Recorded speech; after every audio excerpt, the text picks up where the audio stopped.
যারা কলা খেতে পছন্দ করো না, এইভাবে একবার কলার রেসিপিটি বানিয়ে দেখতে পারো। মনেই হবে না যেটা কলা দিয়ে তৈরি, আর খেতেও কিন্তু ভীষণই সুস্বাদু হয়। তো চলো দেখে নিই আমরা কি বানাচ্ছি আজ বানাচ্ছি কলার বড়া। তো এর জন্য আমি কলাটাকে ভালো করে গ্রেট করে নিয়েছি, তোমরা চাইলে মিক্সিতে পেস্ট করেও নিতে পারো। এরপর আমি কলার মধ্যে দিয়ে দিলাম সুজি, অল্প একটু আটা, চালের গুঁড়ো, চিনি আর অল্প একটু লবণ দিয়ে খুব ভালো করে হাতের সাহায্যে এটাকে মেখে নিতে হবে।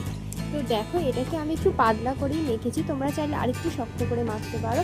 এরপর কড়ার মধ্যে দিয়ে দিলাম পরিমাণ মতো সাদা তেল। এরপর আমি এখান থেকে মিশ্রণ নিয়ে তেলের মধ্যে একটা একটা করে ছেড়ে দিচ্ছি। এরপর এগুলোকে উল্টে পাল্টে লাল লাল করে ভেজে নেব। তো দেখো এটা না একটু পাতলা হয়েছে, তো সেই কারণে দেখো একটুখানি চ্যাপটা চ্যাপটা হচ্ছে। এটা আরেকটু মোটা করে মাখলে এগুলো কিন্তু আরেকটু গোল গোল হতো। তো যাই হোক, এইভাবে আমি সমস্তগুলোকে ভেজে নিয়েছি। কিন্তু এইভাবে বানালে কি হবে, এটা খেতে কিন্তু ভীষণই সুস্বাদু হয়েছিল, আর এতে কলার ভাগটা বেশি ছিল, তো তাই খেতে দারুণ টেস্টি। তো আজ এই পর্যন্ত, টাটা।